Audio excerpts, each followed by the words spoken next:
Assalamualaikum warahmatullahi wabarakatuh. Alhamdulillah, tidak pernah berhenti kita memuji Sang Pencipta Allah.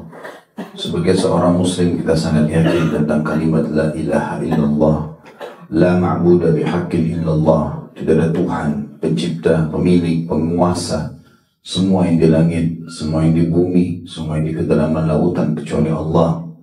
Allah adalah zat yang maha adil, maha bijaksana, maha luas rahmatnya bagi orang yang beriman dan patuh, dan juga amat berat siksanya bagi orang yang membangkang.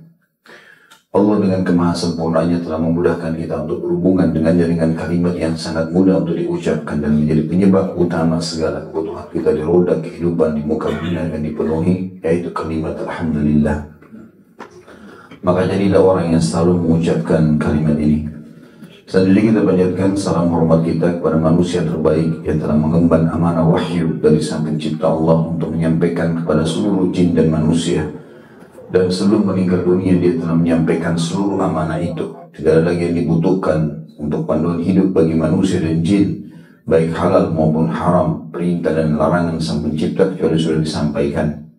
Allah Subhanahu wa Ta'ala memerintahkan kita menjadikannya sebagai suri tauladan, juga mengucapkan satu kali salam hormat kepadanya dijadikan ibadah dan dibalas 10 kali tambahan rahmat. Dan rahmat Allah luas sekali, masuk dalamnya pengampunan dosa, peninggian derajat dan pemenuhan segala kebutuhan. Maka setelah memuji Allah Alhamdulillah, sangat wajar kalau kita selalu memanjatkan salawat dan taslim kepada Nabi besar Muhammad sallallahu alaihi wasallam. Lanjut, pertama-tama saya mohon maaf telat teman-teman sekalian sekitar beberapa menit ya, 12-13 menit, insyaAllah menunggu di majelis yang dicatat oleh Allah Subhanahu wa Ta'ala. Kita melanjutkan bahasan bedah buku Sahih Hadits Kursi, dan kita sudah membahas 93 hadits kurang lebih, atau urutan 93 ya, tapi hadits yang dibahas lebih daripada itu tentunya, karena dari satu urutan misalnya 90 ada beberapa hadits, atau 80 ada beberapa hadits. Kalau saya hitung kurang lebih ada 120 sampai 130 hadis yang sudah dipelajari, yang tertulis di buku ini, dan dengan tambahan syarah bisa mencapai sekitar 200 hadis yang alhamdulillah sudah kita pelajari. Semoga Allah jadikan itu sebagai manfaat buat kita. Dan kita sudah mempelajari hadis terakhir nomor 93, dan saya ulangi terlebih dahulu agar kita mengingat kembali. Dari Abdullah bin Amr bin As radhiyallahu anhuma, Abdullah sahabat dan Amr bin As adalah sahabat. Maka kita mengatakan radhiyallahu anhuma, anna Nabi sallallahu alaihi wasallam tala qala Allah atau qaula Allah azza wa jalla fi Ibrahim, Rabbi innahunna adlalna katsiran minan nas wa man tabi'ani fa innahu minni, wa qala Isa alaihi salam in tu'adzibhum fa innahum 'ibaduk wa in takfir lahum fa innaka antal azizul hakim. Farafa'a yadayhi wa qala Allahumma ummati ummati wa baka.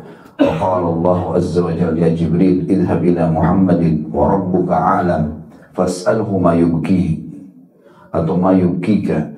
Fa'atahu Jibril alaihi salam fasa'alahu fa akhbarahu Rasulullah sallallahu alaihi wasallam qala wa huwa a'lam. فقال الله يا جبريل اذهب إلى محمد فقل إنا سنرضيك في أمتك ولا نسوءك. Bahwasanya Nabi SAW pada saat membaca firman Allah tentang Ibrahim yang artinya, wahai Rabbku, sesungguhnya berhala-berhala itu telah menyesatkan banyak manusia, maka barang siapa yang mengikutiku, sesungguhnya dia termasuk golonganku. Ibrahim 36. Artinya Nabi Ibrahim AS memohon kepada Allah agar seluruh pengikutnya diselamatkan. Isa AS juga berkata yang artinya, jika engkau menyiksa mereka, maka sungguhnya mereka adalah hamba-hambamu, dan jika engkau mengampuni mereka, maka sungguhnya engkau lah yang maha perkasa lagi maha bijaksana. Dalam surah Al-Maidah 118. Artinya dalam surah Al-Maidah Allah tekankan Nabi Isa AS, apakah engkau yang mengatakan kepada para pengikutmu bahwasanya sembahlah aku dan ibuku selain daripada Allah? Maka Nabi Isa AS mengatakan tentu saja tidak.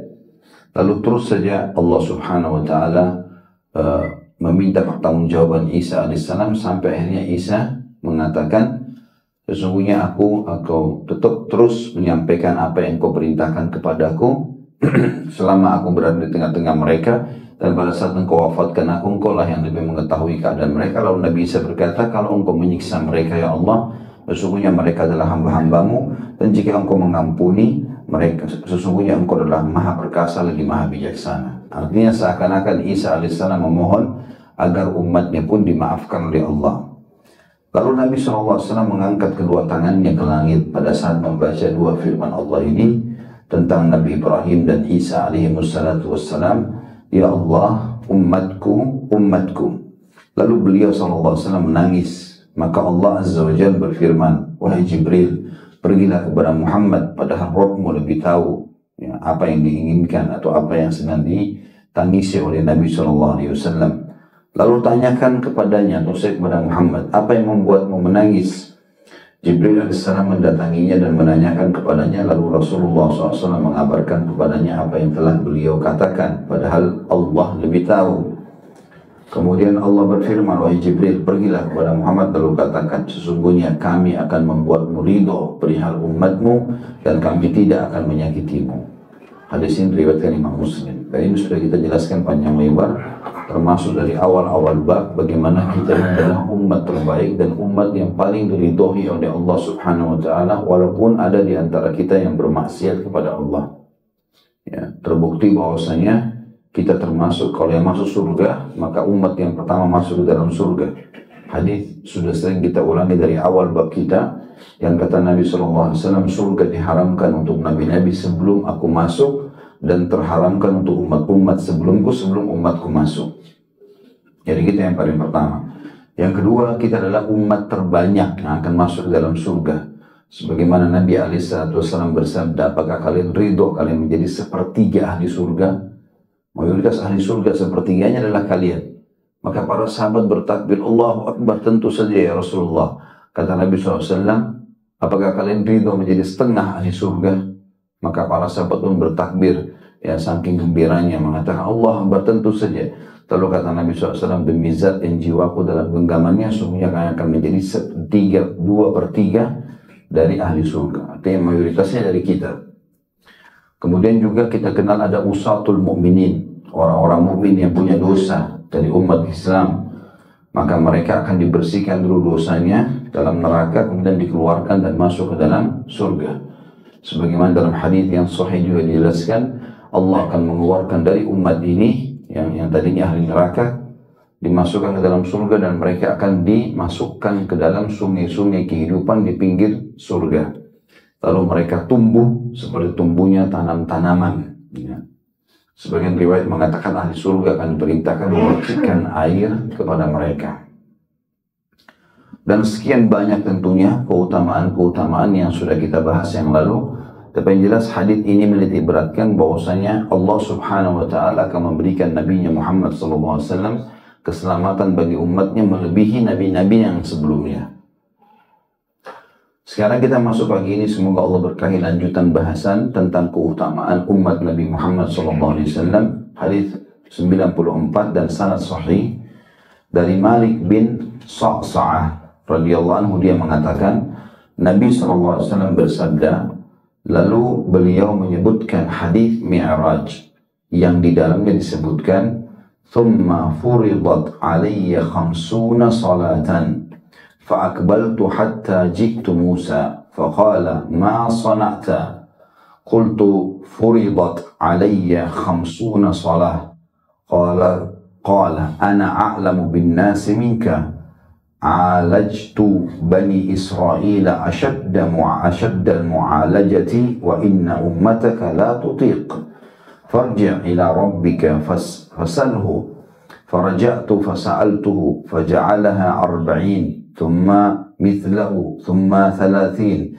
thumma mithlahu wa faja'ala 20 thumma mithlahu faja'ala 10 fa'ataitu Musa faqala mithlahu faja'alaha 5 فأتيت موسى فقال ما صنعت قلت جعلها 5 فقال مثله قلت سألت بخير atau sallamtu بخير فنودي إني قد أمضيت faraditati atau faraditati wa khaffaftu an ibadi wa ajziyal hasanata asyara. Dikatakan terjemahannya dari Malik bin Sa'sar, lalu dia mengatakan bahwasanya Nabi SAW menyebutkan tentang Isra dan Mi'rajnya. Beliau mengatakan kemudian diwajibkanlah padaku pada malam itu Isra 50 kali waktu sholat. Aku pergi lalu aku sampaikan kepada Musa. Riwayat lain tentunya aku turun ke langit ke-6 dan bertemu Musa. Dia bertanya, apa yang kamu dapatkan dari perintah Allah maksudnya? Maka aku, Nabi SAW mengatakan menjawab, diwajibkan kepadaku 50 kali sholat. Musa berkata, aku lebih tahu tentang manusia dibandingkan kamu. Aku telah menangani Bani Israel dengan penanganan yang keras dan umatmu tidak akan mampu melakukannya. Kembalilah kepada Rabbmu dan mintalah keringanan kepadanya. Aku pun kembali dan meminta keringanan kepadanya. N-nya besar kata ganti Allah. Lalu dia menguranginya menjadi 40. Kemudian semisalnya. Artinya minta lagi keringanan. Kemudian diberikanlah 30 atau diringankan jadi 30. Kemudian semisalnya lalu menjadi 20. Kemudian semisalnya lalu menjadi 10. Kemudian aku datang kepada Musa dan dia mengatakan yang semisalnya. Lalu Allah menguranginya menjadi 5. Kemudian aku datang kepada Musa dan dia bertanya, apa yang kamu dapatkan? Aku menjawab, Allah menguranginya menjadi 5. Maka Musa mengatakan seperti sebelumnya. Aku katakan, aku menerimanya dengan lapang dada.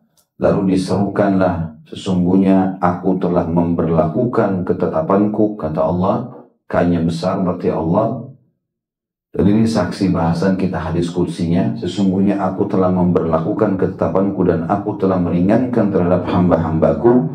Serta aku akan membalas satu kebaikan dengan 10 kali lipat. Hadis ini diriwayatkan oleh Bukhari Muslim. Hadis ini teman-teman, seperti biasa kita akan coba bedah menjadi beberapa bagian dan pelajaran yang bisa diambil. Yang pertama, tentang kebenaran adanya kejadian Isra dan Mi'raj. Dan ini sebuah kejadian yang luar biasa. Di mana tidak semua orang bisa meyakini kejadian tersebut. Termasuk orang-orang Quraisy yang hidup di zaman baginda Nabi SAW. Awal kisahnya adalah Nabi SAW berdakwah selama 10 tahun di Mekah. Karena dakwah beliau semua 13 tahun. Tapi selama 10 tahun pertama, semuanya gangguan dan penolakan. Kondisi Mekah pada saat itu sangat menakutkan bagi kaum muslimin. Karena siapapun yang melihat umat Islam di pinggir jalan, dia boleh memukulnya, boleh merampas hartanya, boleh membunuh, dan tidak ada hukuman. Serta kalau ada orang dari luar Mekah menanyakan tentang umat Islam, maka akan diusir. Sehingga betul-betul terblokir, mereka tidak bisa buat apa-apa. Maka pada saat itu, Nabi SAW masih terus berdakwah dan didukung oleh 2 orang yang masyhur. Istrinya Khadijah radhiyallahu anha dengan hartanya yang sangat melimpah. Sampai-sampai harta Khadijah habis untuk dakwah dan agama ini. Sampai beliau meninggal radhiyallahu anha. Begitu juga pamannya Abu Talib dengan kedudukannya. Walaupun Khadijah masuk Islam, Abu Talib tidak. Tapi Abu Talib sempat mendukung Nabi SAW sampai darah terakhir. Artinya sampai sebelum meninggal, dia masih mendukung Nabi SAW. Tapi itu pun diserang oleh banyak orang-orang Quraisy. Ya. Nah pada saat kedua orang ini meninggal, pada tahun yang sama, maka diberikan julukan dalam buku-buku sejarah, istilah dalam buku-buku sejarah, Amul Huzn, tahun kesedihan. Karena Nabi SAW tidak punya lagi pendukung. Dan setelah meninggal 2 orang ini, Khadijah dan Abu Talib, maka pada saat itu bukan cuma tokoh-tokoh Quraisy yang mengganggu Nabi SAW, tapi para budak pun, orang-orang yang tidak punya kedudukan di tatanan sosial Mekah pada saat itu juga mulai mengganggu, mulai mencaci maki Nabi SAW. Jadi sangat luar biasa gangguannya. Maka Allah Subhanahu wa taala ingin menghibur Nabi-Nya Muhammad sallallahu alaihi wasallam dengan 2 kejadian besar. Saya pernah jelaskan itu, kejadian masuk Islamnya jin Nusaybin, jin yang berasal dari wilayah Irak yang kemudian mereka muter-muter Sebelum Nabi Muhammad SAW diutus, mereka selalu bisa mendengarkan informasi dari langit. Para jin-jin. Mereka bersusun-susun baik yang beriman ataupun kafir, mendengarkan informasi dari para malaikat. Besok hujan di sini, besok ada yang mati si fulan, besok begini. Semua kejadian apapun yang terjadi didengar oleh mereka. Maka yang jin-jinnya, yang jahat, yang kafir, syaitan, bekerja sama dengan para dukun-dukun menginformasikan masalah itu. Maka dukun meramal-ramallah di tengah-tengah manusia. Gitu ya. Jin-jin yang beriman, mereka mau tahu bagaimana kebenaran informasi. Maka ada jin-jin yang beriman yang muter-muter pada saat itu karena mereka mencari tahu kenapa pintu-pintu langit sekarang ditutup. Mereka udah nggak bisa lagi mendengarkan informasi. Dan di setiap pintu-pintu langit mereka menemukan ada malaikat yang mempersiapkan panah-panah apinya yang akan dilemparkan kepada semua jin yang berusaha mendengar, baik beriman atau kafir. Maka mereka sepakat jin-jin beriman ini, kalau ada sesuatu yang terjadi di muka bumi, kelilinglah mereka. Dengan hikmah Allah Subhanahu wa taala, jin-jin beriman dari Nusaybin ini keliling dan melewati sebuah wilayah di dekat di sekitar Mekah, tepatnya di dekat kuburan Ma'lah, kuburannya Khadijah radhiyallahu anha, sekitar situ. Nabi alaihissalam pada saat itu sedang jalan bersama seorang sahabat namanya Abdullah bin Mas'ud radhiyallahu anhu. Lalu Abdullah bin Mas'ud ditahan oleh Nabi SAW di satu titik dan Nabi menggaris dengan tongkatnya agar tidak melewati garis tersebut. Kemudian pergilah Nabi SAW jalan, kata Abdullah bin Mas'ud radhiyallahu anhu dalam hadis sahih, sesungguhnya aku melihat Nabi SAW jalan sampai di kejauhan. Kemudian beliau dikerumuni oleh laki-laki yang menggunakan jubah berwarna putih dan kepala mereka seperti kendi-kendi air. Ternyata jin-jin Nusaybin ini yang dari Irak. Mereka mendengarkan pada saat itu Nabi SAW sedang membaca ayat-ayat Al-Quran. Maka setelah mereka membaca, mereka beriman pada risalah Nabi SAW. Kata Abdullah bin Mas'ud, aku melihat Nabi mengatah atau mengatur mereka dengan tongkat beliau.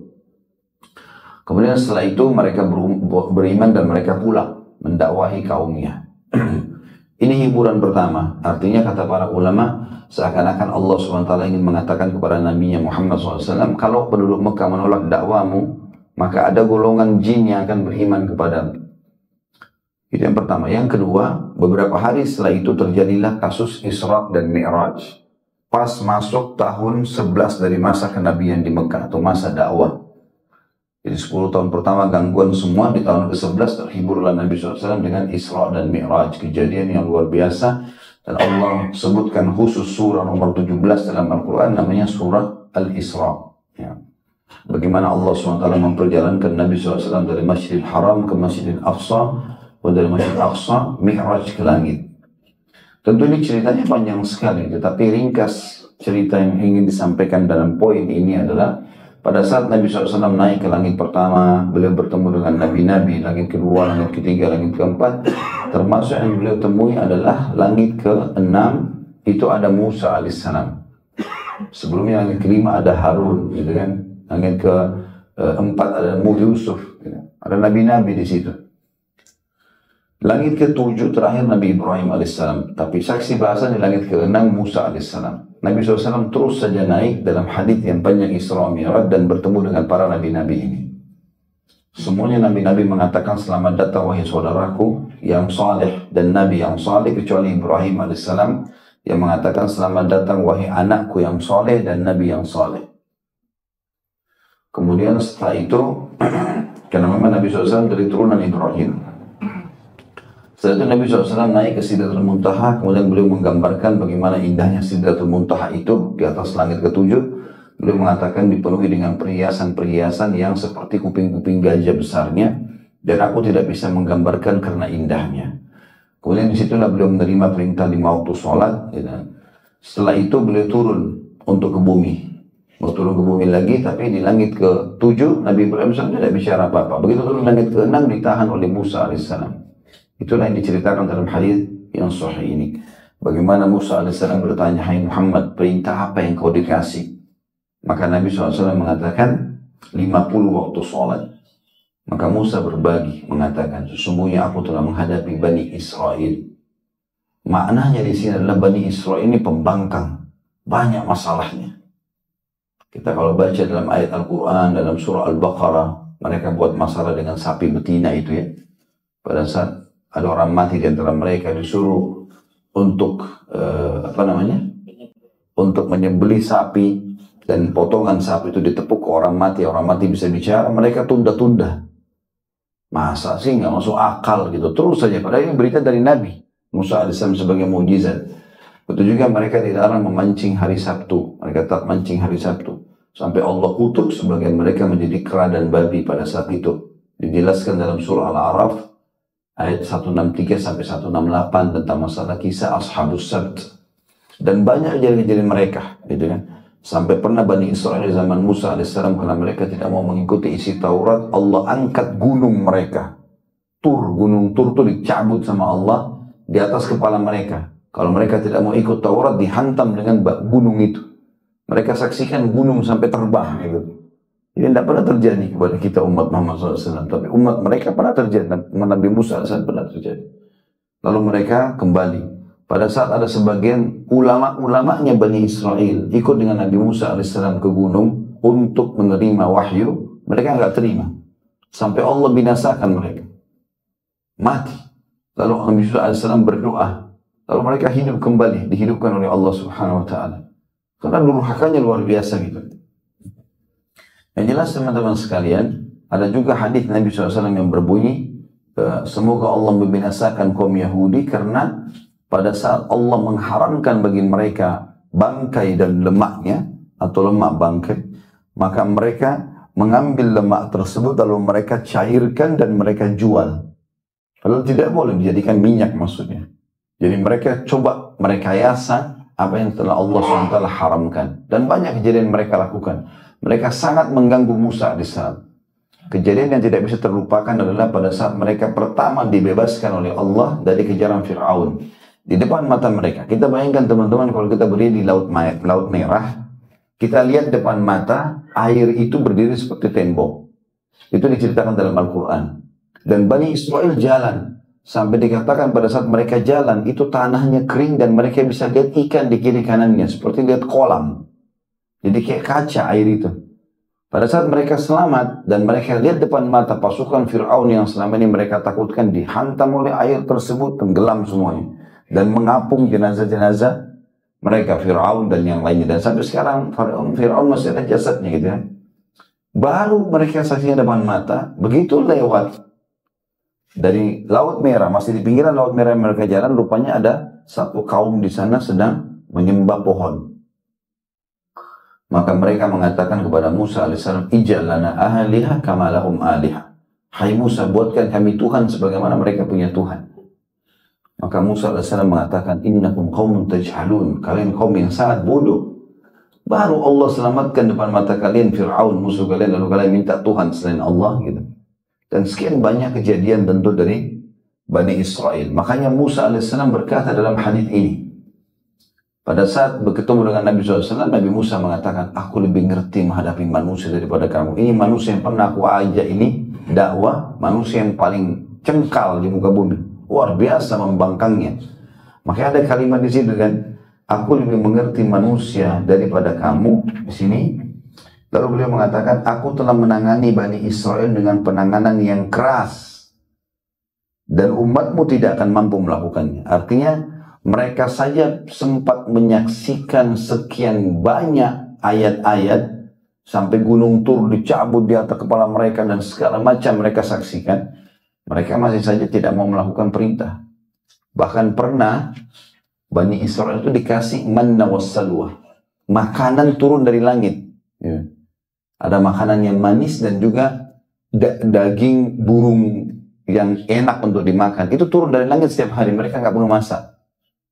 Dalam surah Al-Baqarah diceritakan, mereka masih minta, hai Musa, mintalah kepada Tuhan agar mengeluarkan buat kami semua yang dari darat, dari bumi. Seperti bawang putih, bawang merah yang dari tanah, yang kotor, yang harus masak lagi gitu. Maka Nabi Musa heran dengan sikap-sikap mereka ini. Aneh. Jadi manusia yang luar biasa gitu. Sudah banyak tanda-tanda Allah, mereka masih tidak mau beriman. Yang jelas Nabi Musa AS pada saat itu berkata kepada Nabi Muhammad SAW, aku telah menghadapi manusia dan aku telah menghadapi Bani Israel. Dan Bani artinya keturunan, Israel adalah keturunan Nabi Yakub alaihissalam. Mereka sangat cengkal gitu.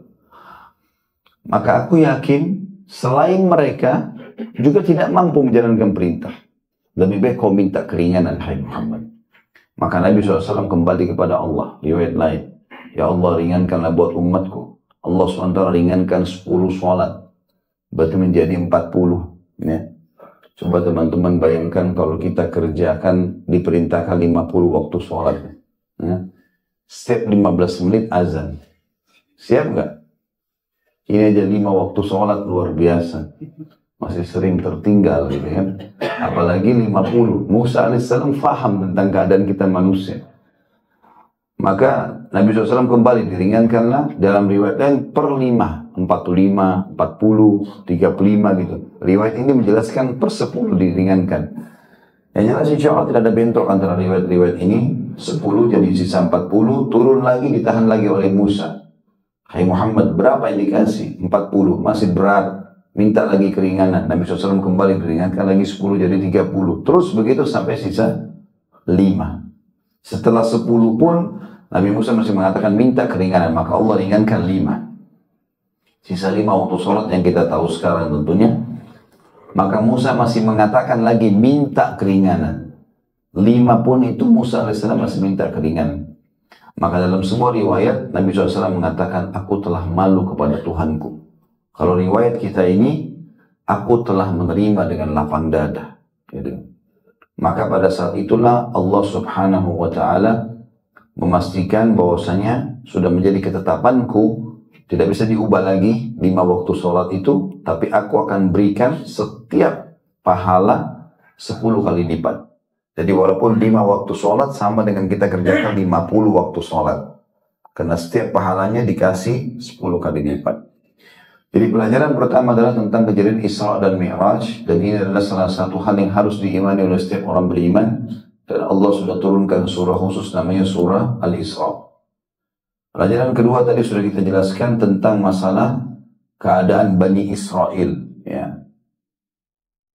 Tentu tidak semua Bani Israel membuat kecengkalan dan hal-hal yang seperti ini ya. Tapi ini menjadi sifat umum. Salah satu sebabnya kata para ulama karena kaum Yahudi yang sekarang banyak memang mereka dari turunan Bani Israel, itu mereka hanya tahu mewariskan kepada anak-anaknya tentang ajaran mereka dan tidak mau tahu ajaran lain. Semua yang lain salah bagi mereka, maka mereka tidak perlu mengikuti. Bahkan bukan cuma itu. Kebanyakan mereka kalau tidak suka dengan nabinya pun, nabi dibunuh. Ya, nabi pun dibunuh. Terlalu banyak nabi-nabi dari Bani Israel yang mereka bunuh. Nabi mereka sendiri.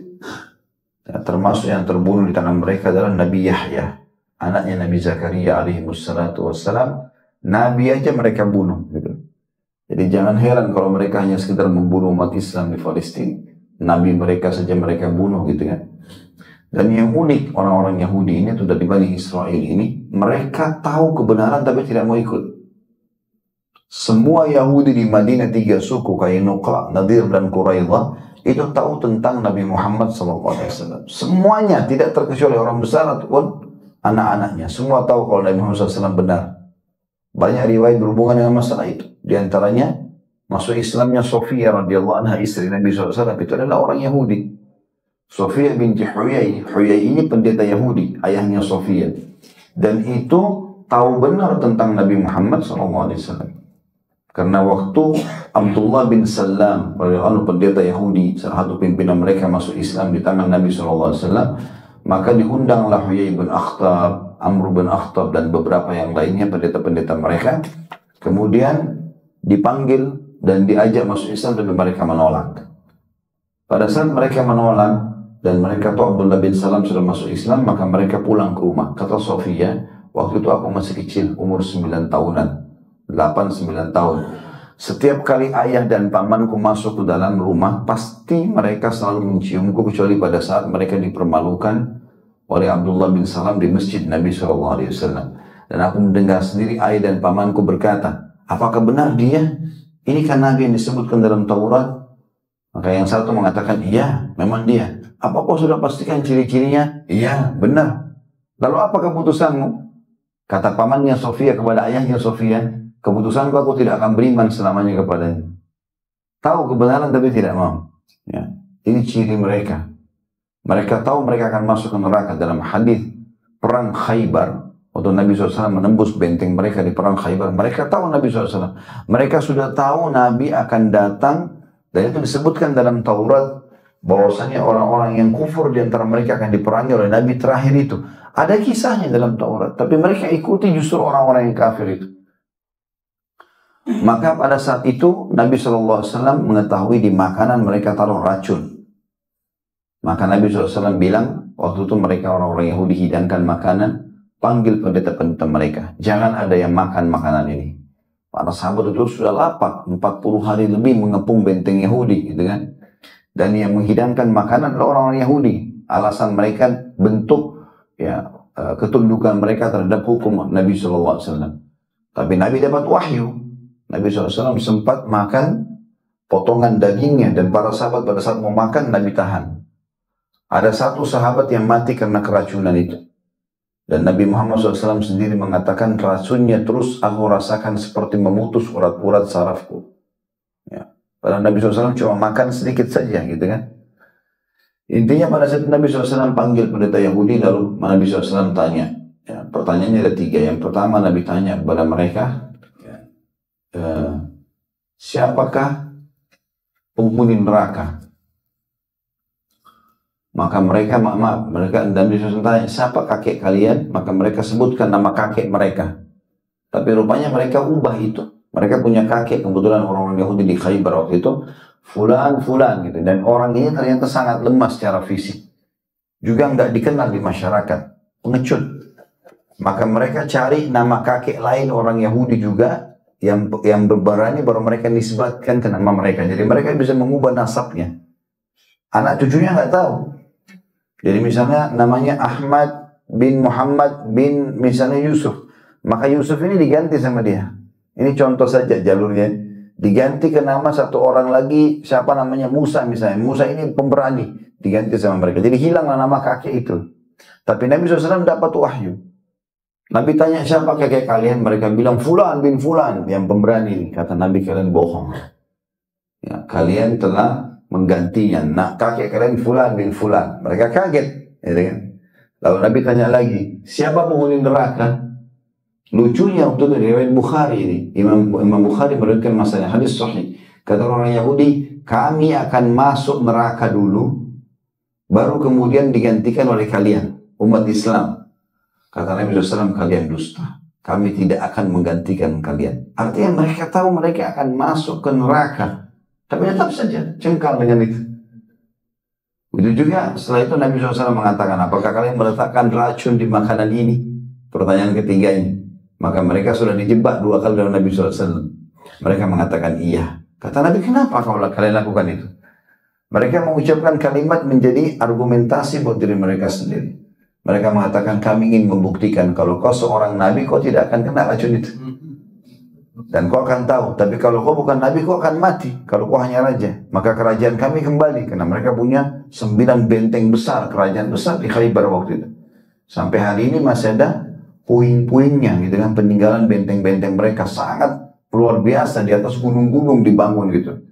Saya pernah waktu kali bimbing jemaah, saya bawa ke sana, kita coba ceramah di situ tentang masalah benteng-benteng Khaybar. Dan kita lihat depan mata bagaimana benteng-benteng tersebut sangat kokoh sampai hari ini.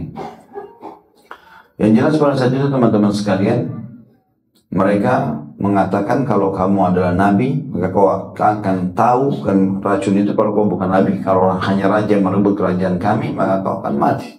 Dan ternyata sudah jelas. Dan mereka sempat menanyakan dalam penutupan hadis, siapa yang memberitahukan kepada Muhammad kalau kami racuni makanan ini? Maka Nabi SAW angkat potongan paha kambing itu, beliau mengatakan, akhbarani hadzal dhira', yang telah memberitahukan aku bahwasanya dia diracuni adalah paha ini sendiri. Paha kambing itu berbicara kepada Nabi SAW sebagai mukjizat. Ya. Ini sudah panjang lebar saya jelaskan dalam salah satu ceramah kami Tabligh Akbar, judulnya Rasulullah engkau kekasihku, ya, aku mencintaimu. Itu ada Tabligh Akbar masalah itu, dan kita jelaskan banyak sekali mukjizat Nabi alaihi salatu wassalam. Yang jelas Bani Israel atau orang-orang Yahudi secara umum memang cengkal gitu. Dan mereka walaupun salah tetap ngotot dengan kesalahannya. Kemudian pelajaran yang lain yang ketiga yang kita bisa ambil adalah bagaimana perintah awal sholat itu adalah 50 dan akhirnya berubah sampai menjadi 5 waktu sholat. Dan kita perlu garis bawahi bahwasanya satu-satunya perintah yang Nabi SAW terima di langit adalah sholat. Selebihnya semua di bumi. Ini saking pentingnya masalah sholat, masalah jihad, masalah puasa Ramadan, masalah haji, semua di bumi. Jibril yang datang. Tapi ini khusus sholat, saking pentingnya sampai Nabi SAW harus naik ke langit untuk menerimanya. Dan ini menandakan memang sangat mulia. Makanya teman-teman jangan melalaikan masalah sholat. Ingat kalimat muadzin, hayya ala sholat, hayya ala falah, ayo sholat, ayo menuju kepada kemenangan. Ini adalah perintah Allah. Makanya mau orang Arab, mau orang Melayu, mau orang hitam dari Afrika, mau orang bule, kalimatnya sama. Hayya ala sholat, hayya ala falah. Mereka cuma ikuti instruksi. Ini hakikatnya adalah dari Allah Subhanahu wa ta'ala. Maka jangan lalaikan masalah itu. Umar bin Khattab pada saat beliau sudah ditikam oleh Abu Lulu dan pingsan. Dalam kondisi pingsan.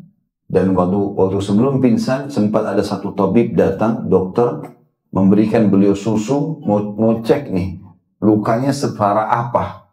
Dikasih susu, maka keluar dari depan dan dari belakang. Saking dalamnya tusukan itu, tembus dari belakang ke depan, tapi masih hidup radhiyallahu anhu.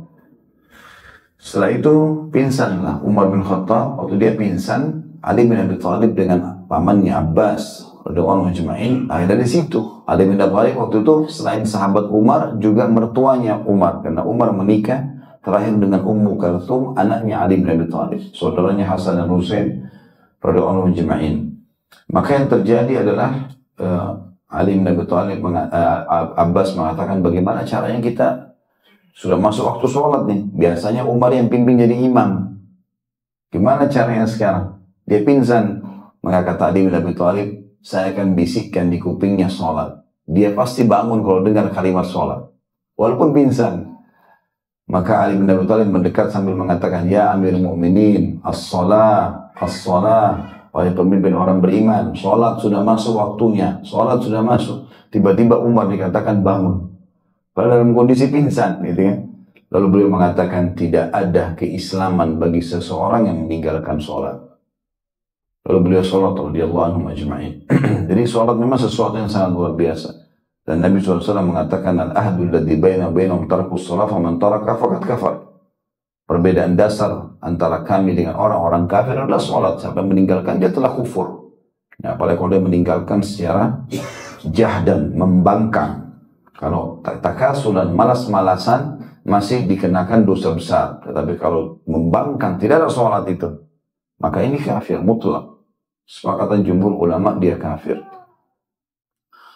Dan ini disebutkan dalam hadis ini. Kemudian pelajaran yang lain adalah yang keempat yang bisa diambil, bagaimana Nabi SAW pada saat mengatakan aku menerima dengan lapang dada, ini penutupan hadis.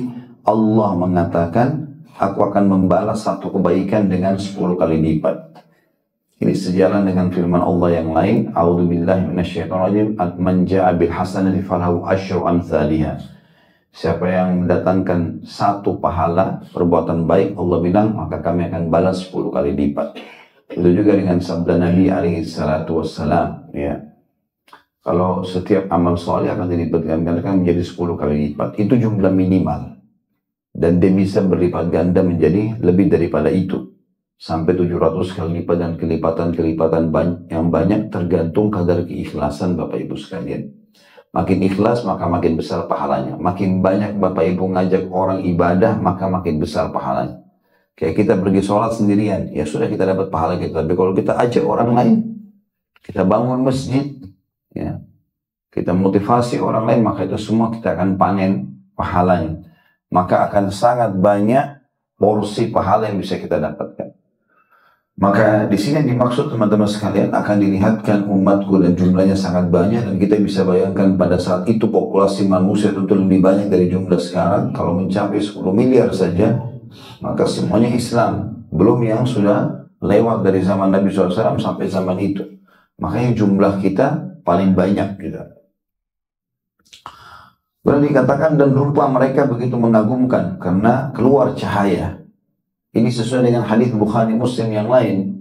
Yang Nabi SAW mengatakan, aku ingin sekali, aku rindu ingin bertemu dengan saudara-saudaraku. Kata para sahabat, kami saudara-saudara Anda ya Rasulullah. Kata Nabi SAW, bukan, kalian sahabat-sahabatku. Yang saudara-saudaraku adalah yang datang, atau saudara-saudaraku yang datang setelah aku meninggal nanti. Ya kita ya.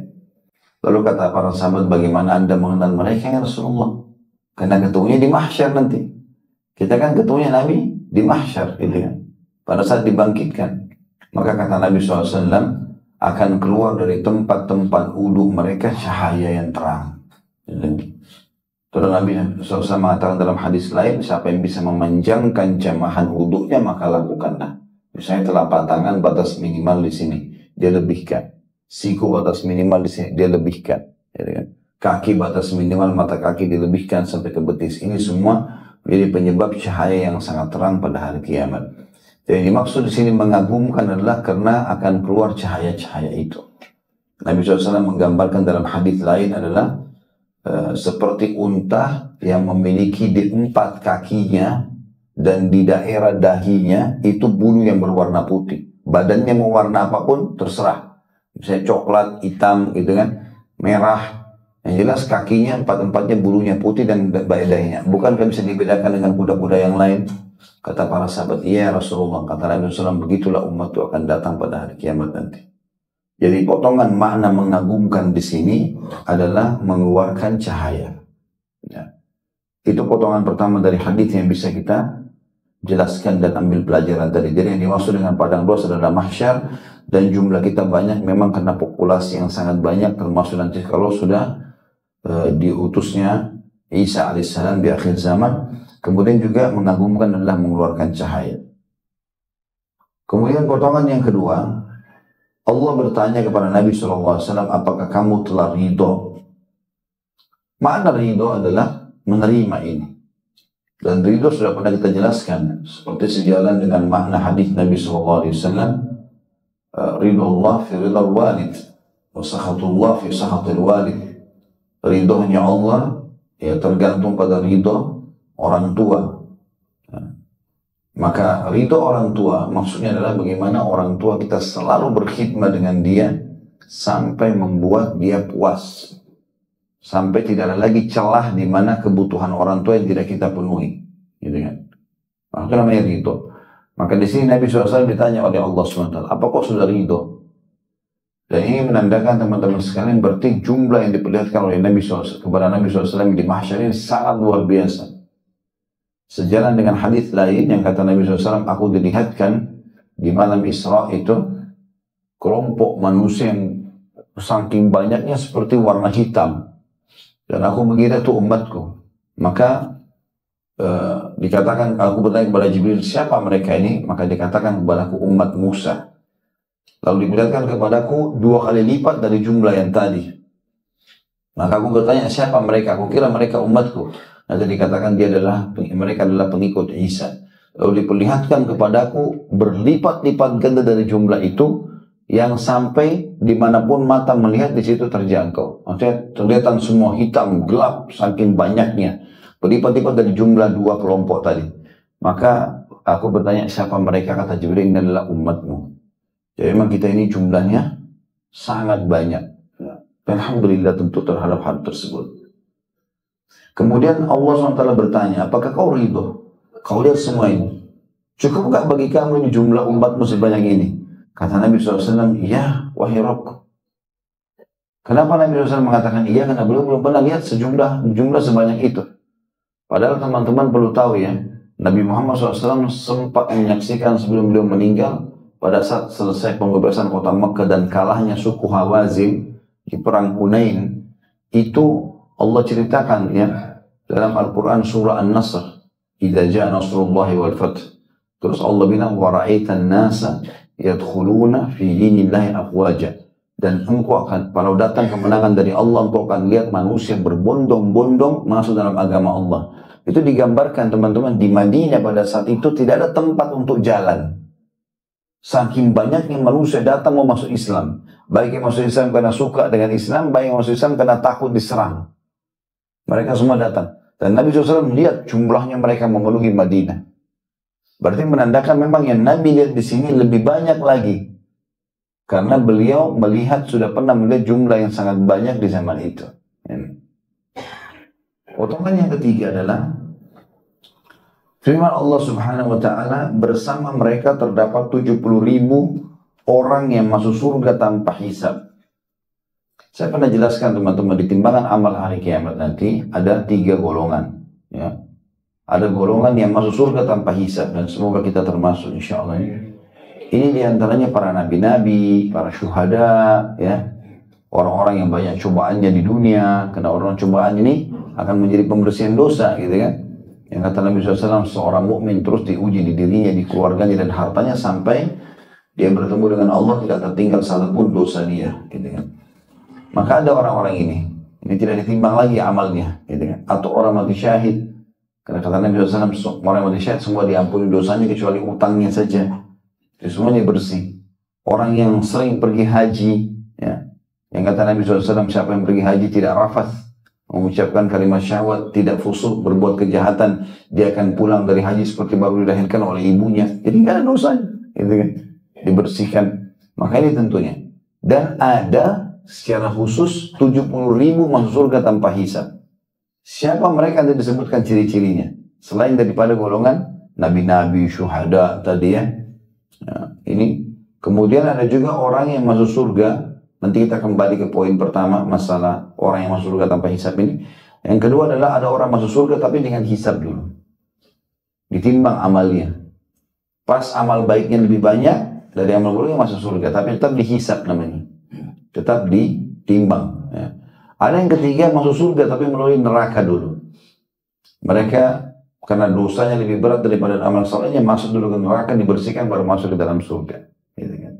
Kita kembali ke golongan pertama, masuk surga tanpa hisab. Nah, selain nabi-nabi, selain para syuhada, ada juga orang-orang yang masuk surga tanpa hisab, dan ini ciri-ciri mereka.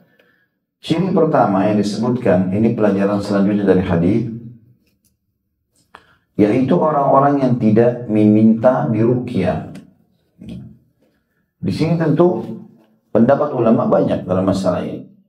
Pendapat yang paling pertama, dan ini yang umumnya dipilih oleh para ulama, adalah minta diruqyah. Memang sengaja minta dibacain ruqyah. Nah, artinya kalau orang memang kena masalah, ya, dia berdoa kepada Allah, dia berobat sendiri, tapi dia tidak ucapkan ruqyah saya, ya. Itu pendapat. Pendapat yang mengatakan bukan, yang dimaksud sini adalah ruqyah yang lain, yaitu karena ruqyah sendiri itu adalah bacaan yang ditiupkan. Bisa bermakna di sini adalah ruqyah yang tidak syar'i, ya. Karena ruqyah syar'i dilakukan. Nabi SAW diruqyah oleh Jibril alaihissalam. Aisyah pernah diruqyah. Nabi SAW pernah menyuruh seorang wanita ahli ruqyah untuk mengajarkan kepada Hafsah.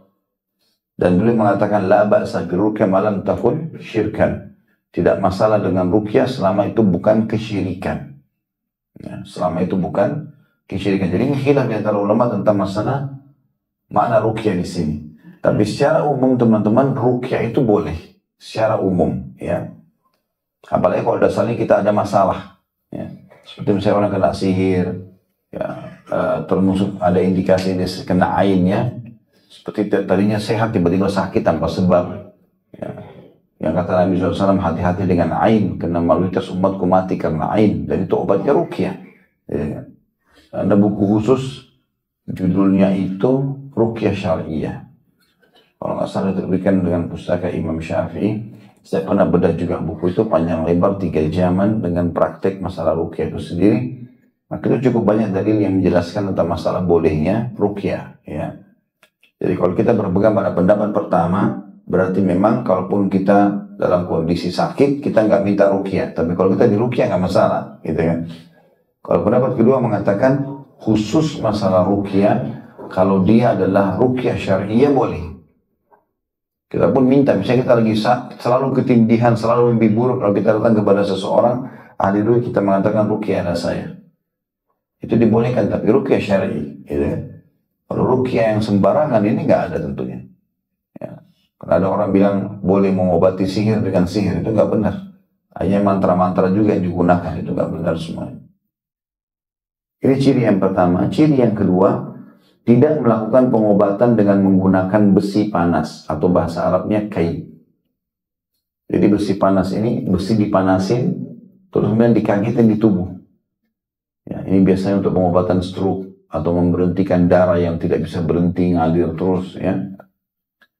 Pengobatan kai di sini juga dirincikan oleh para ulama. Ada hadis Nabi SAW yang berbunyi kesembuhan, hadis sahih, pasti terjadi pada 3 pengobatan. Konsumsi madu, bekam, dan kai, besi panas ini. Tetapi aku melarang umatku untuk kai, kata Nabi SAW. Tapi aku melarang umatku untuk kai. Tapi di sini larangannya bukan haram, larangannya makruh. Kenapa dikatakan makruh? Karena ulama mengatakan ditemukan riwayat lain Nabi SAW pernah menggunakan kai. Di antaranya beliau mengkai sendiri lukanya Sa'ad bin Mu'adz radhiyallahu anhu. Sa'ad bin Mu'adz ini sahabat Nabi yang mulia yang pada saat meninggal yang Nabi bilang arsy-Nya Allah goncang.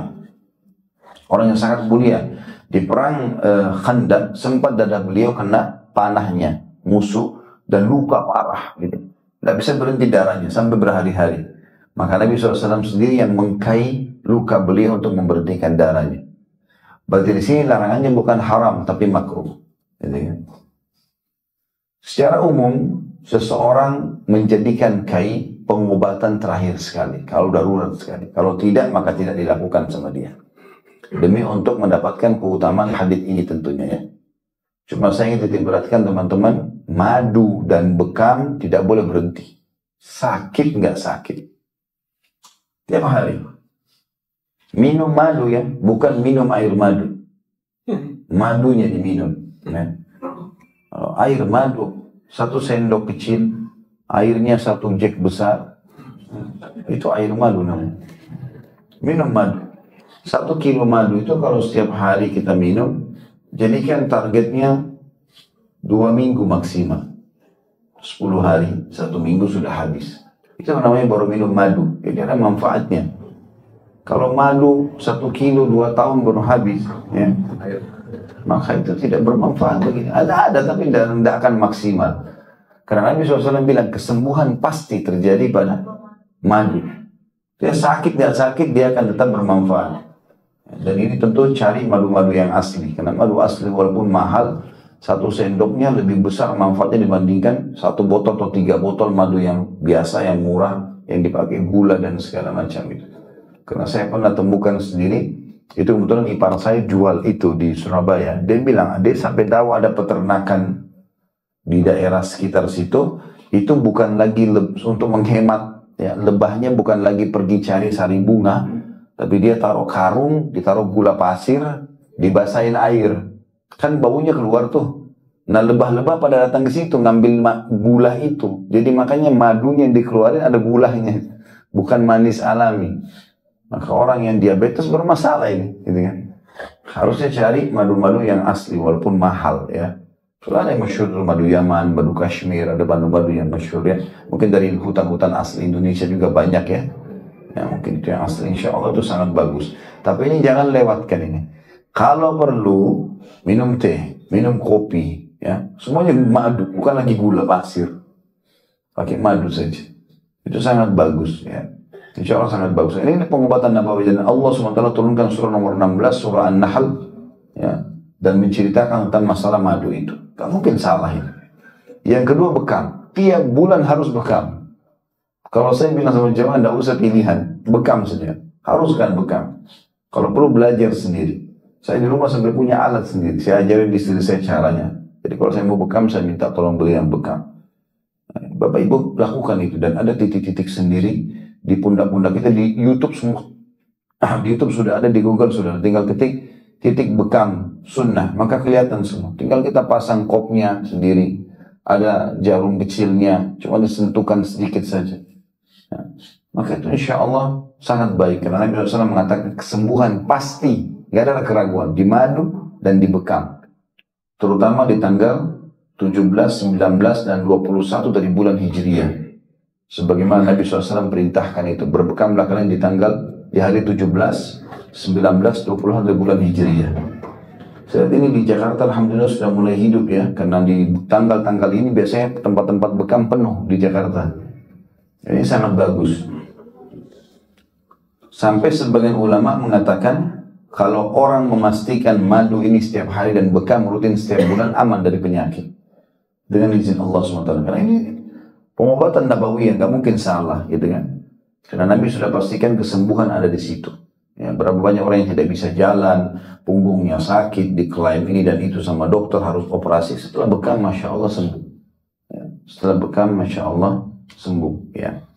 Dan insya Allah saya akan kasih salah satu nomor asatidzah di antara ustadz yang memang ahli di bidang itu.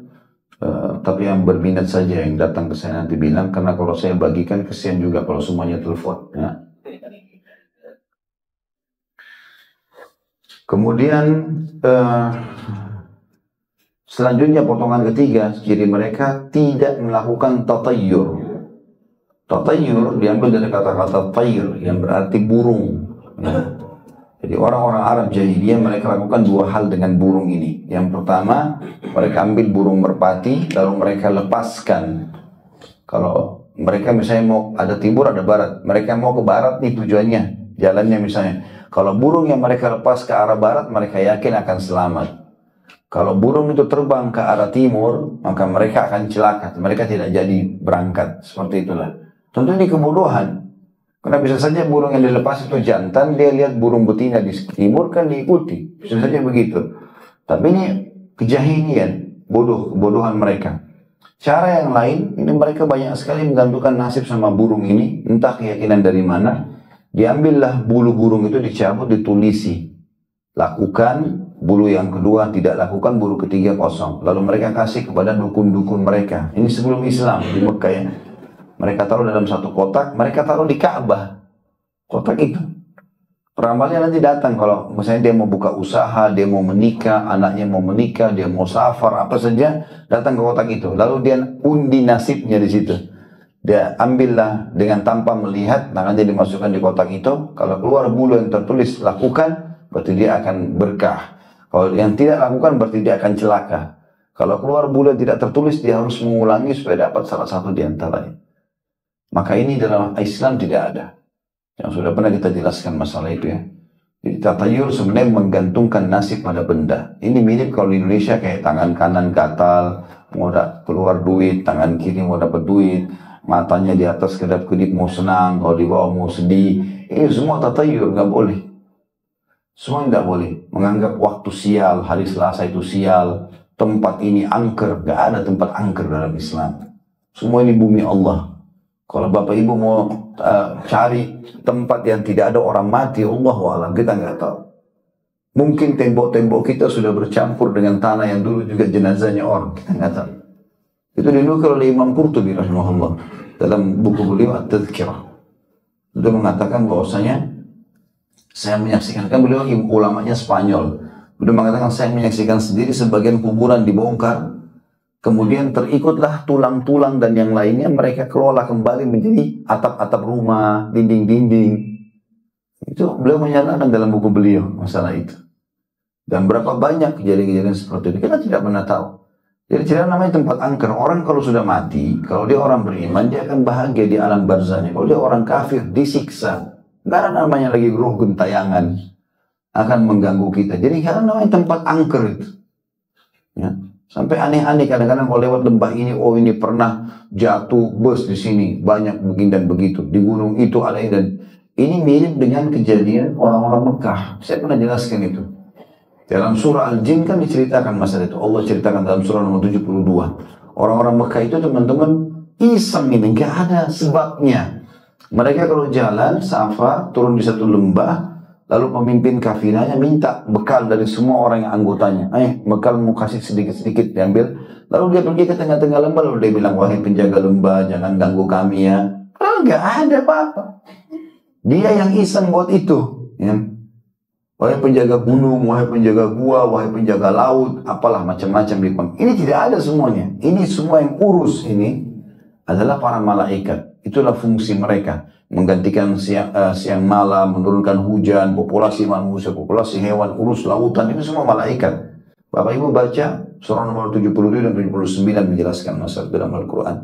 Jadi nggak ada. Tapi Allah ceritakan karena perbuatan kebodohan orang-orang Arab Jahiliyah ini, orang Mekah ini, maka Allah bilang tentang syaitan-syaitan di lembah itu, fazaduhum rahaqa. Maka syaitan-syaitan di lembah itu makin mengerjai mereka. Jadi nggak perlu ada keyakinan masalah angker-angker ini. Gitu.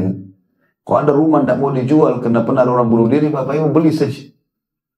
Nggak ada masalah, apalagi murah, beli aja. Ya. Baca yang surah Al-Baqarah, ada semua syaitannya itu. Ya. Baik, kemudian jadi tidak boleh tatayur ya, menggantungkan nasib pada benda, termasuk menggantung-gantungkan kain di mobil, ya. Itu biasa ya, pakai gelang, cincin, dianggap bisa menyelamatkan segala macam. Ini semua ini tatayur, nggak boleh. Ya. Pernah ada sahabat begitu pakai gelang dari kuningan, warna kuning, besi kuning, bukan emas ya. Lalu Nabi SAW tanya karena bentuknya aneh gitu. Dan laki-laki pakai gelang jadi aneh. Maka Nabi SAW tanya, apa ini? Dia bilang, ini bisa menyelamatkan saya dari mara bahaya Rasulullah. Kata Nabi SAW, kalau masih ada di tanganmu dan kau mati sekarang, kau tidak akan beruntung selamanya. Masuk neraka nih. Maka orang itu langsung membuangnya. Itu nggak ada semua itu. Jangan pakai khurafat-khurafat. Ini tidak ada dalam Islam, bersih. Subhanallah, Bapak Ibu akan merasakan kenikmatan Islam kalau mengikuti kemurniannya. Jangan dikarang-karang ini. Dan Islam itu kalau mengikuti sunnah Nabi, murah dan mudah. Murah dan mudah. Perbuatan bid'ah, perbuatan syirik, mahal. Mahal. Orang kalau mati, dikubur, didoakan. Sedekah buat mayit. Nggak ada acara-acara apa-apa. Sunnah, murah dan mudah. Tapi kalau buat bid'ah, jadi masalah. Bayar ini, bayar itu, biayanya mahal. Mahal dan sulit untuk apa? Dan tidak diterima sama Allah SWT. Coba perhatikan baik-baik. Kalau kita kembali kepada sunnah Nabi SAW, Islam ini sangat mudah dan indah. Dan tidak ada sesuatu yang kita takuti kecuali Allah Subhanahu Wa Taala. Ya. Termasuk tadi yang saya bilang itu masalah angker-angker ini. Karena di Indonesia ini anu sekali gitu. Ya. Saya tidak sangka bahkan di keluarga saya sendiri yang hampir tiap hari terakhir sama saya masih ada yang mengatakan itu. Perasaan dulu sama-sama, oh kemarin itu ada orang foto di bus, katanya ada ruh-ruh di situ. Dari mana ini? Ruh dari mana? Dia yang diwaswas syaitan, berarti orang itu ada syaitannya itu. Gak bisa ini gak benar semua. Kemudian yang terakhir, kepada Rabb-nya lah mereka bertawakal. Ya. Dan kita pernah jelaskan tawakal itu mengembalikan perkara, mengembalikan hasil usaha setelah berusaha. Kalau Bapak Ibu bilang saya tawakal kepada Allah tanpa usaha, misalnya tidak berobat, adalah tawakal ala Allah. Nggak jalan, nanti akan datang sendiri misalnya, dan seterusnya. Maka ini namanya tawakul, beda dalam bahasa Arab. Iya, ada tawakul, ada tawakal. Itu diambil daripada hadits Bukhari. Pernah sahabat begitu kan? Beliau datang ke pengajian Nabi, bawa unta. Tidak diikat untanya. Lalu dia bilang, tawakal tu ala Allah. Begitu dia masuk masjid, untanya lari. Maka dia kejar unta. Untanya susah dikejar. Unta ini cirinya teman-teman, kalau sudah lari cepat sekali. Karena badannya walaupun besar, kakinya kecil-kecil, ringan. Bisa lari. Dan dia kalau jalan, 3 hari 3 malam nggak makan, nggak minum. Susah untuk dikejar gitu. Makanya pernah ada unta lepas di zaman Nabi SAW, mau disembelih untuk Idul Adha gitu kan. Maka ada satu sahabat melepaskan anak panah ke arah unta itu. Karena nggak bisa ditangkap, susah. Kata Nabi SAW, kalau terjadi pada hewan kurban kalian begini, melakukanlah seperti ini. Kan tidak boleh memanah hewan ya. Nggak boleh jadikan bahan sasaran gitu ya. Tapi kalau sudah begini keadaannya berbeda. Karena susah sekali. Sahabatnya dikejar, nggak ketemu untanya. Dia kembali ke masjid, pengajian Nabi bubar. Jadi unta hilang, ilmu juga nggak dapat. Nabi tanya, kenapa kok? Ya Rasulullah, begini kejadiannya. Kata Nabi SAW, keliru, iqilha, ikat dulu untamu. Wa tawakkal Allah, baru kau tawakal. Kunci dulu mobilmu sama motor, baru tawakal. Ini nggak kunci tawakal, curilah. Gitu kan. Maka harusnya bertawakal yang benar, gitu kan. Dan kita selalu setelah ikhtiar apapun, berobat ke dokter, membuka usaha, bertemu dengan orang, apalah, melamar orang lain mau menikah, semuanya kalau sudah ikhtiar, tawakal Allah. serahkan kepada Allah. Artinya begini, tawakal itu teman-teman, apapun keputusan kita sangka baik sama Allah. Jadi menikahkah atau tidak jadi? Kita jadi usahakah atau tidak jadi usaha sama dia? Apa saja, semuanya kita bertawakal kepada Allah. Ini cirinya orang masuk surga tanpa hisab.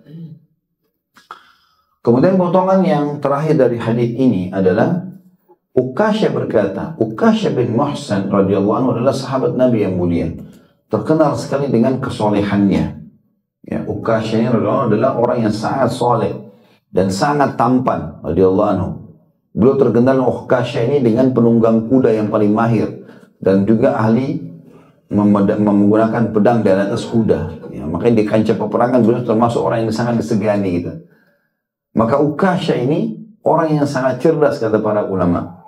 Waktu Nabi SAW sampaikan ada 70.000 dari umat ini akan masuk kata Pak Hizb, dia langsung berdiri mengatakan, ya Rasulullah, doakan saya termasuk 70.000 itu. Maka Nabi SAW mengatakan, ya Allah jadikan dia termasuk 70.000 itu. Riwayat lain, engkau termasuk 70.000 itu. Tentu kata ulama, ini bukan begitu saja dikasih oleh Nabi SAW, karena memang Uqasyah orang yang layak untuk itu. Orang yang layak untuk itu, betul-betul ciri tadi itu, nggak minta diruqyah, nggak berobat dengan besi panas, kemudian tidak tatayur, dan mereka bertawakal bantuan mereka yang ada pada Uqasyah. Maka Nabi SAW mengatakan kau termasuk itu. Dan pada saat ada sahabat lain berdiri mengatakan, ya Rasulullah doain saya juga. Nabi mengatakan engkau telah didahului oleh Uqasyah. Ini maksudnya adab dari Nabi SAW. Nabi nggak bilang kau tidak layak, ya. Tapi Nabi mengatakan kau telah didahului oleh Uqasyah. Banyak pendapat ulama dalam masalah ini. Karena kata para ulama, andai saja Nabi SAW hitung semuanya di kalangan sahabat, kau termasuk, bisa habis 70.000 ini. Nggak terbagi kepada umat ini semuanya gitu kan. Itu salah satunya. Ada juga riwayat lain yang menjelaskan, di setiap 70.000 itu, setiap satu orang bersamanya 70.000 yang lain. Itu jumlahnya sangat banyak, gitu kan? Jumlahnya sangat banyak. Jadi di sini adalah adab Nabi SAW kepada sahabat tadi.